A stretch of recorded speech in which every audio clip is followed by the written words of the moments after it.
Hello everybody, welcome to my blog. Today I thought I would talk about catalysts for personal, professional, and spiritual growth.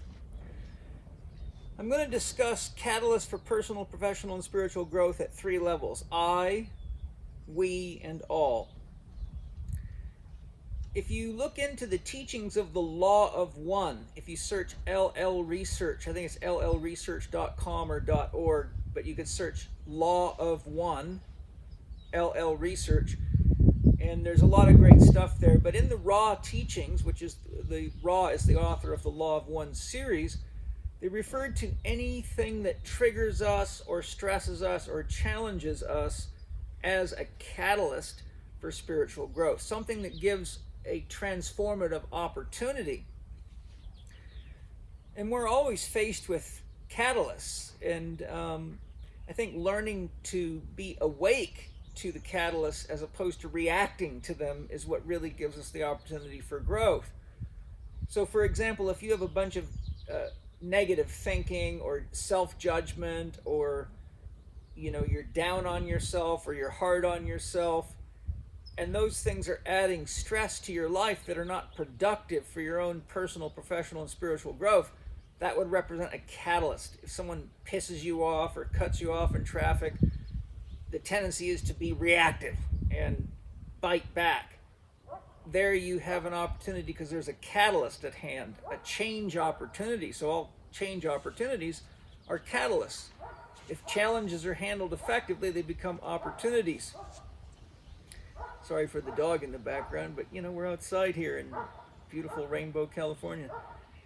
So when we look at ourselves, we can look where are our judgments against ourselves. Where are we disappointed with ourselves? Where are we shoulding ourselves? Where are we denying ourselves our own joy and our own freedom? Where are we trapped in belief systems that are limiting us from the experience of the abundance of life and the possibilities of life? Those are all catalysts that we can work with for positive change. Where are we triggered? When someone triggers you, it's often you will bite back at them or it starts a fight. But the real truth is we can't get triggered in any area where we're actually healed. So whenever we have a trigger, we have a catalyst. A catalyst gives us an opportunity for growth. So the secret is to bring it into conscious awareness. Oh, anytime someone tells me they think I'm overweight, I get triggered.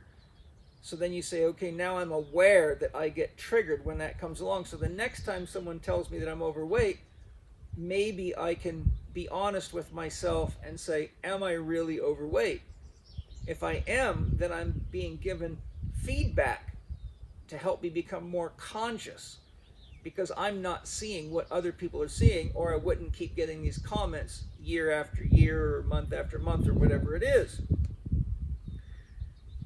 Part of our growth it requires us to be honest with ourselves. So if someone says you're late all the time, or you're this or you're that, our first reaction is just to bite back. A reaction where if we're responsive, we can start by saying, is it really true? If it is true, then we're being given valuable feedback and we shouldn't bite back. We should simply say, thank you for the observation, and I'll consider that and see what I can do. If we're being honest with ourselves and we know that their observation or judgment isn't true, then there's no need to get excited about it, because it's just like a little 5-year-old telling you that you're ugly or something, and they're just a kid, and you don't let it wind you up because they're a kid. There's an old saying in Buddhism: if you're out paddling your boat and another boat bumps into you, but there's nobody in it, do you get upset? Well, I think most people would say no. Funny enough, if somebody was in it, you might get upset because you think, hey, ding dong, why aren't you paying attention to where you're going? When somebody's unconscious, they're paddling along in life, but they're not really conscious of the things that they're saying or doing. And so if we're conscious, then we can be aware that the trigger is either going to give us an opportunity to be honest with ourselves and say, hey, wait a minute, there's some real feedback there. I've had it 5 times now, maybe I should pay attention. Or That's somebody who's just asleep and doesn't know they're banging into boats, and there's no sense getting upset about it, and that means to become more conscious. Then you take the we concept. And before I go to we, I would say, whenever you're facing something like this, self-judgment, judgment from others, or challenges from the all, just ask yourself, what is my dream in this situation? So if you're having a challenging time with your spouse or your boyfriend or girlfriend, you can say, well, what is my dream right now? Disconnection or connection? No sex tonight or sex tonight? However you want to process that, but if you don't have a clear sort of sense of direction, then it's really hard to determine what is an effective growth opportunity and how to manage it and what isn't. When it comes to we, then you can realize that anybody that's triggering you, and most likely our family members are going to be the ones that are the best at it, because they know right where our weak spots are. And then you have an opportunity for the catalyst in relationships, so we can grow in relationships. And it's also important to remember that a lot of us tend to be upset because we think we're doing the growth work, but the other person isn't. It's not our responsibility, nor is it wise to expect someone else to grow just because you're doing the work. I teach my students in my holistic lifestyle coaching program, when they're learning how to coach people, if you get more than one arm's length away from your client, your friend, etc., that represents one level of consciousness in the chakra system, you're likely to lose the person. So it's quite normal in relationships, if one person's doing the work and growing and the other one doesn't, then they get more than an arm's reach away. If you can't hold somebody's hand, then you can't stay together, metaphorically, or it becomes very challenging to stay together because you really become a different person. It's almost like you live in a different dimension of reality. And you can see this with all sorts of things that people get highly polarized on, be it issues of vaccination, holistic versus natural approaches to cancer, circumcision, abortion, religious viewpoints, almost anything like that. You can find that people get very, very charged up about it, but their viewpoints always reflect the level of consciousness that they're at, and to the degree that you have grown in your consciousness, you will know that you've grown because you will be able to have empathy for the person that has a very limited, often very dogmatic viewpoint. And so we can use our opportunities in relationships because they provide catalysts quite often, and the more people we come into contact with, or the more relationships we have, the more likely we are to get feedback from others that triggers our shadow, because we're unconscious of our shadow, which means people see things about us that we don't see, or that we don't even believe sometimes. For example, if someone tells you you have bad breath, well, you might not believe it because you can't smell your own breath. But if your breath's bad enough to smell it, then you're probably not healthy or eating something very strong. The point being is that we don't often notice our breath, someone else does. We don't get bothered by the smell of our farts, other people do. So when we're acting in ways that feel like a fart to somebody else but feel normal to us, we have an opportunity, and we can say, well, what is my dream in this situation? How important is this relationship to me? And is this good feedback? And have I heard it before? And how often have I heard it before? And eventually, when we stop denying and repressing and fighting and just say, okay, there's a pattern emerging here, then we can engage the catalyst, ask ourselves what our dream is, and we can then upgrade our software or do the necessary homework to expand our viewpoint. And as we do that, we have more empathy and compassion for others, because we grow through the kinds of challenges that we were once in unconsciously, but now we can see where we used to have addictive eating patterns, or addictive work patterns, or addictive ideas such as various God models or whatever it might be.